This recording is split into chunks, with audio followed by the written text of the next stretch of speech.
So this is the White House, for obvious reasons it's known as that.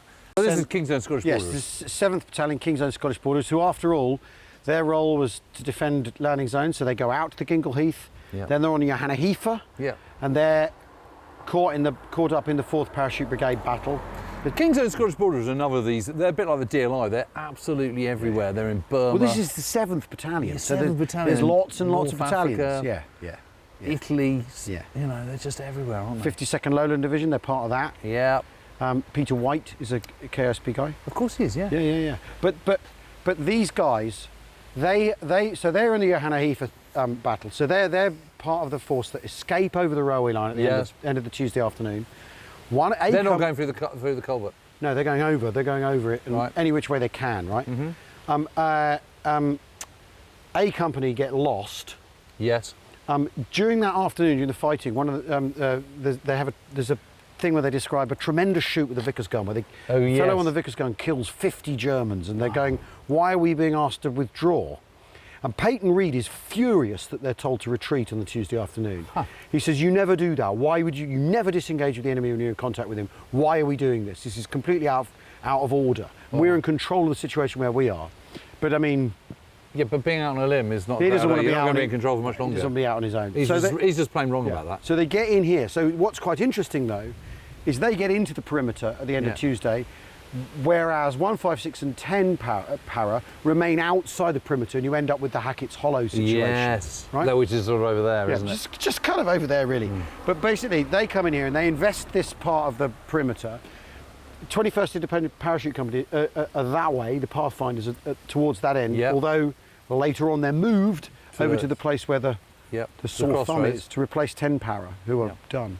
But this is, you know, they're under attack from stuff coming over the railway. So armoured stuff coming over the railway, and also from the road that runs across here all the way into Arnhem. So and are the buildings in front here, or is this got a view? Because the way this is positioned, it suggests that it's got a lovely view over to the Johanna Heifer, which it hasn't anymore. I think some of these buildings are contemporary and some of them are. You know, Oosterbeek's been built on a bit more in general. But this is you know, the centre of the 7 KOSB action. Amazing. And again, another desperate fight, isn't it? And this is the northern edge of the perimeter. The railway just there. And like I say, they're under pressure from the stuff coming over the railway line from the Dreinsweg, where the Germans had control with armour anyway. So once the stuff north of the railway line's over, the pressure moves on to here. Amazing. And this is a new building in exactly the same sort of place and style as the old building. The old one was knocked down. This is that so? Well, they've done a very good job of it. It looks exactly the same. Looks pretty good, doesn't it? Well, onwards, let's go and see what the first borders are up to. Okay. Brilliant. So this is the Van Lennepweg. Go on, say again. Lennepweg. Van Lennepweg. Leppenweg. Lennepweg. Lennepweg. Yeah, okay. It's Dutch place names, street names. Yeah, they're hard. They're Van not... Leppenweg. Stop. They're not good. They're not good for us. But this is also the scene of some of the most famous photos that come from the Battle of Arnhem. Or the Battle of Oosterbeek, really. This hedge line, there's a very famous photo of the men of Border Regiment and some elements of 10 para, because obviously everyone's jumbled up, and they're guys who've got into the perimeter. They're dug in here, aren't they? They're dug in here. They're dug in here, and they're dug in along there, in the hedge. And there's also a very famous bit of footage of a mortar team. And that's in there somewhere, isn't it? Somewhere in here, somewhere in here somewhere, And it's amazing, isn't it, how quickly you get, I mean, you see this all the time in the Arnhem area, the whole Arnhem battleground. 1 minute you're in suburbia, the next minute you're in deep oak and beech woods. It's absolutely extraordinary. And these are just lovely, aren't they? So your lines of sight, lines of fire are always different. You're suddenly in different terrain. I'm presuming you're protecting this road coming in from the west, aren't you? Well, because the main road's up there, the Utrechtweg's up there. There's a 6-pounder dug in on the corner there, and there's a 17-pounder sort of halfway down the road. You know, there was a 17-pounder, and so if the Germans can't get in that way, they'll come around this way, won't they? Is what it comes down to. So you're there to stop that. And the Germans start probing this side late on the Tuesday night, so they know where the border regiment are. And it has the longest stretch of this perimeter, doesn't it? Because it's on the northern side of the Utrechtsweg. Yeah. And all the way south, and basically all the way down to the church. All the way down to the river. Yeah. Well, yes. You think that's a battalion of, 800 men? Yeah. Like, a lot is being expected of them. And a lot has been expected of them, and it's really that their battle sort of starts in earnest on the Wednesday, and because they suffer casualties that are on a par with other units in Arnhem. Yeah, but just because they're doing so much and they're there till Sunday. Yeah. But also, what they don't undergo is the sort of calamity of the first 3 days that everyone else does. Yeah. So although of course their commanding officer never makes it to Arnhem because his glider lands in the wrong place. Amazing. But what happens to him then? He first time out his tow rope breaks I think. Drat. Second time they land in the wrong bit of Holland and he's behind enemy lines, sort of like living a life of adventure. And what happens to him? Does he get away? He does get away eventually, but he never joins the battalion. He never meets up with the battalion. No. Extraordinary. Yeah. Yeah, it's amazing, isn't it? Yeah. And again, the thing about doing then and nows and the thing about going to places is sometimes it is hard to imagine what it must have been like here back in 1944. Yeah. And you look at the photograph and you think, oh, it's not really quite what I was expecting. And yet, it absolutely is one and the same place. Yeah. And you can see what the problems are. Yes. How they throw themselves up. Yep.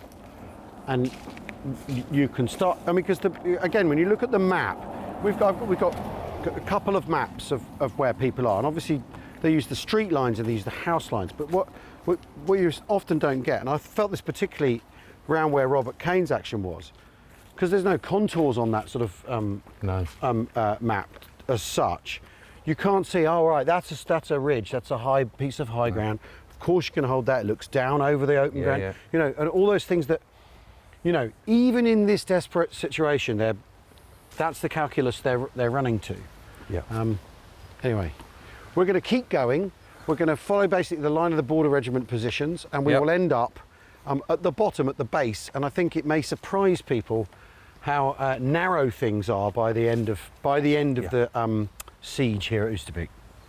Oh, look at that! Look. Oh yeah. That is clear as day. That's got to be a bit. And actually, you've got the Borsellenweg, the Van Borsellenweg. Yeah, the road. Yeah, that's the road. So we were at Lennepweg. Lennepweg. Okay, facing northwards. And Lennepweg is parallel with the Utrechtsweg, which runs. Yes. So we've now done a 90-degree turn. We walked down through the woods. This is the perimeter road here. This is the edge of it. The border regiment are holding this bit, and this is. I mean, that absolutely is what we think it is. Yeah. And of course that's where you'd be, because there's the road. Yeah. Dug in here. Go on a Brent just up there. Behind the lip of the road. Yep. So there is still evidence. There is still evidence, and what we do is we come up here, we join the road, and we walk down to the bottom of the perimeter. Yeah. And we'll see how back to back it all is, isn't the border regiment are with Lonsdale Force. Yes. Et al. Yes. And then we'll talk about. Yeah, here we are. Look at this. Yeah, look at There's that. another one. Look at that. I mean, what else is and that? And that. And that. Yeah. Whoa. That's amazing, isn't it? Yeah. I mean, I'll get down into that, because the trouble is when you do things 2D, it's hard to see. That is 100% what it is. Yeah. There you go. Dug out 80 years ago. Yeah, and here's the road. So. And here's the road. So it all makes sense. So what else are you going to do? Yeah. Yep. Right. And it's straight on. Straight on. Yep, down the road. Which side of the road should we be on? This side, isn't it? Because you face the oncoming traffic, don't you? Face the oncoming traffic. Does the footpath run parallel? Well, I don't know. You see, the Dutch don't have ordnance survey maps. No, they don't.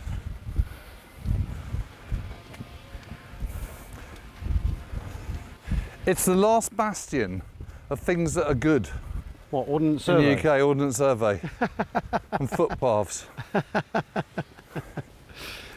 You can just... I still love the paper map, but you now can get it on your phone. Yeah.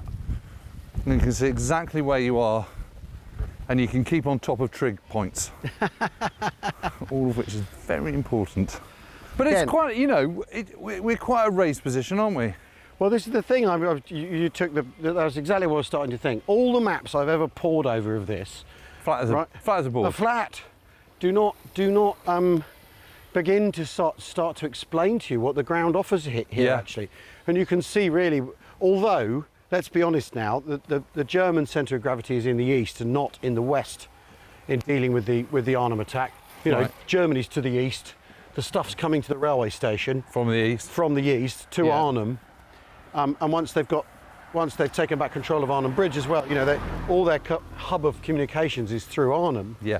But you don't get a sense of the topography, do you? No. At all. I mean, this road, that's like a buckash road. Look, isn't it? Right, because it's got a lip and you're in a sunken lane. Strong you know. wood stack, right? Right. And when we get to the bottom of the hill, basically, we're back down on the polder. Turn left. Turn left. And we're I mean, but you know, you could be in Kent here, couldn't you? Could be in Kent. I mean, I'm glad we're not, if I'm honest with you. Be a terrible business to the Battle of Arnhem happening outside Canterbury. Outside Canterbury or Maidstone somewhere. Right, so this is basically the backstop for the Border Regiment. They were up on, there's a bit of high ground up there called Oosterbeek where there's a panoramical restaurant that overlooks the Rhine and everything. Yep. And overlooks the ferry as well. Yeah. By the end of the week, by the 25th, 26th, they've fallen back to here, and the Germans are starting to really exert pressure on the bottom western side of the perimeter, because there's armour now coming on this side, because that's one of the features of the you know, German centre of gravity is in the east, the railway station's in the east, that's where stuff's coming in. Germany's in the east, right? Yeah. So to get it all the way around, they've got to go right around the top and fill about. If you go through here, because the river's there, if you can push through here, because we are backing on to the, basically, and we'll show this in a moment, you're backing on to where the light regiment guns are, where Kate to Horst House is, where the church is, where Lonsdale Force is, where Robert Kane is, where we started walking. And the Germans send through, I think it's a Charbie that's been adapted as a flamethrower tank, an old 1940s French tank. Amazing. And they do it with the 17-pounder. Okay, so 17-pounder has some use then? Yeah, it does. But the point is, they're under that kind of pressure towards the end of the battle now, and that's coinciding. That kind of pressure is also coinciding with eventually on the Monday when Kampfgruppe Alverden break into the guns here. So the Germans know that this is the sort of the absolute pressure point of all. And I think the best way to illustrate just how much pressure 1st Airborne are under is to walk from here, from this corner, because it's obvious you can see the line of where they would be. Yeah. Right, because it gives you an open stretch for dealing with infantry. Yeah. But the Germans are coming downhill at you, so that's more difficult. Yep. But we'll walk it and we'll get to the church and we'll see how short that distance is, and then we'll talk about how close it all is. Yeah, and then we'll talk about Operation Berlin, which is the evacuation. Yeah. All right. Right, let's go. Set your timer. Set your timers, start your engines. I mean, the thing to bear in mind, of course, is that this whole area is having the shit mortared out of it. Yeah. You know, every morning they're mortared sort of regular as clockwork. Yeah. Morning hate. They're morning hate. They're being mortared every single day.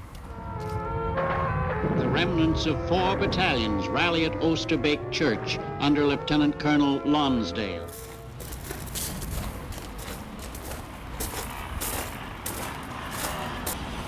Look at that. Yeah.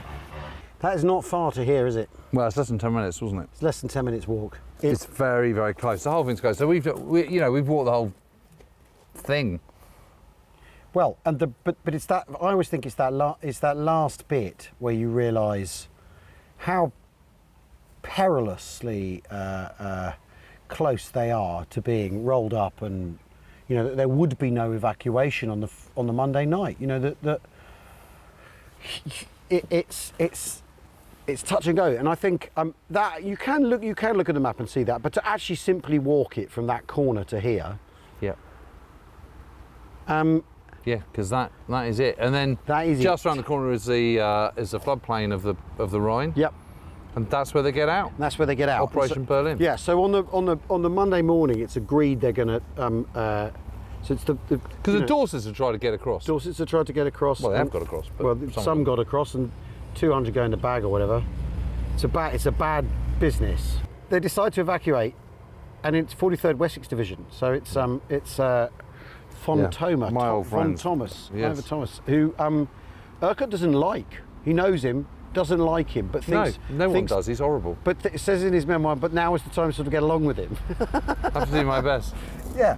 So they decide to evacuate. He's Butcher Thomas. Yeah. He's, as Stanley Christopherson said, a man totally devoid of any sense of humour. Well, Thomas by this point has already started to lay into Sosabowski and blame him for things having gone wrong south of the river. That's another feature of Ivo Thomas. Yeah. The thing is, unfortunately, he was quite a good divisional commander. Yeah. He's just not a very nice man. He's not a nice man. He's just not. But they're not necessarily. You know, that's not what they're paid for, is it? Yeah, exactly. But basically, they decide to evacuate that morning, and Urquhart says yes, but it's got to. Urquhart says, "All right, we're coming out, but it's got to be tonight. Right, we're done." Yeah. On that Monday morning. Monday's the same day when Kampfgruppe Alvord get down to here. Yes. And need evicting, and with the help of 30 core guns. Exactly. And Urquhart in his previous life at Staff College has studied the withdrawal from Gallipoli.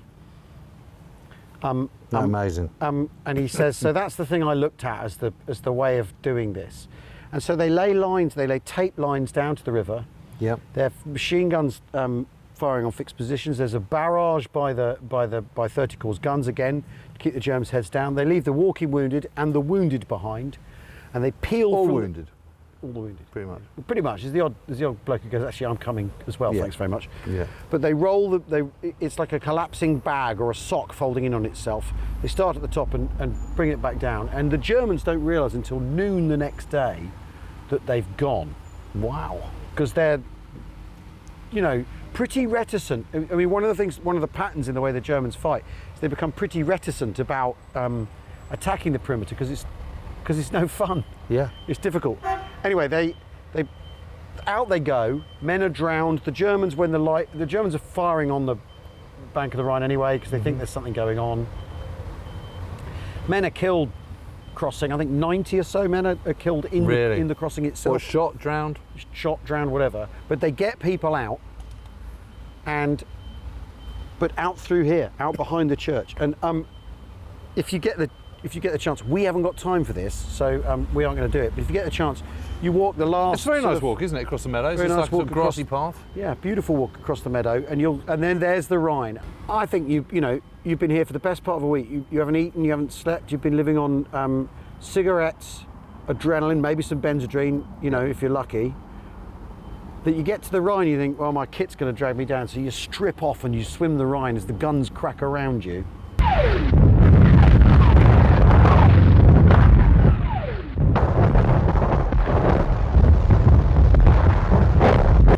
It's not great, is it? It's not great. It's a desperate end, and it goes off well.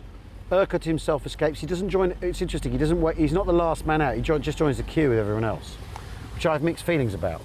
Why? Well, because if he's the captain of the Titanic, he stays on the bridge. He should stay behind. Well, he should have been last off. Yeah. But the problem is the light comes and there are people still waiting to go, and they have to disperse. They can't cross the Rhine. But it's amazing. And actually walking that last bit, you think they left at the right moment. Yeah. They couldn't have done another day. They couldn't have done another 2 days. No, I just think the big question mark is whether they could have left 5 days earlier. You're not allowed to ask why. We're back to why. Why?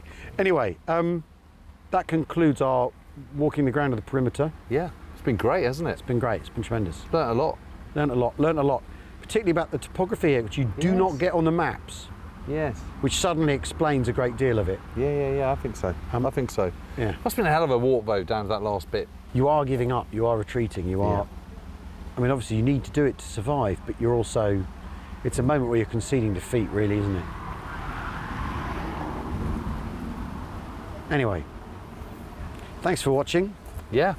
This has been Walking the Ground from Arnhem with me, Al Murray, and James Holland.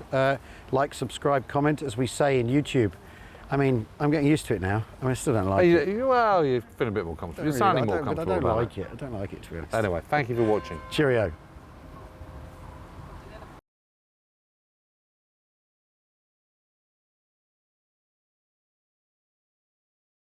I think one of the reasons why this story continues to captivate so much is because actually we do know quite a lot of the characters. Well, that's a good point.